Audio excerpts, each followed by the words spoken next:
Are you frustrated about the reaction, the response of the president? Yes.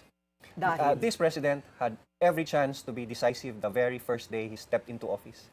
Palagay ko, hindi decisive itong presidente na ito. He did not direct this government the way it should have been and the way people voted for him to change it. Ang mga programa at polisiya ng gobyernong ito hindi natutuloy, laging atras-abante. Ang mga investigasyon sa mga malalaking issue sa korupsyon, pati sa impeachment na to, sa palagay ko, dapat matagal na itong natapos.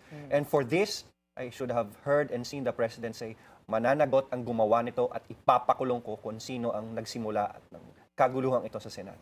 hindi natin narinig Hindi yun. natin. Kumbaga, you did not feel reassured, Kong.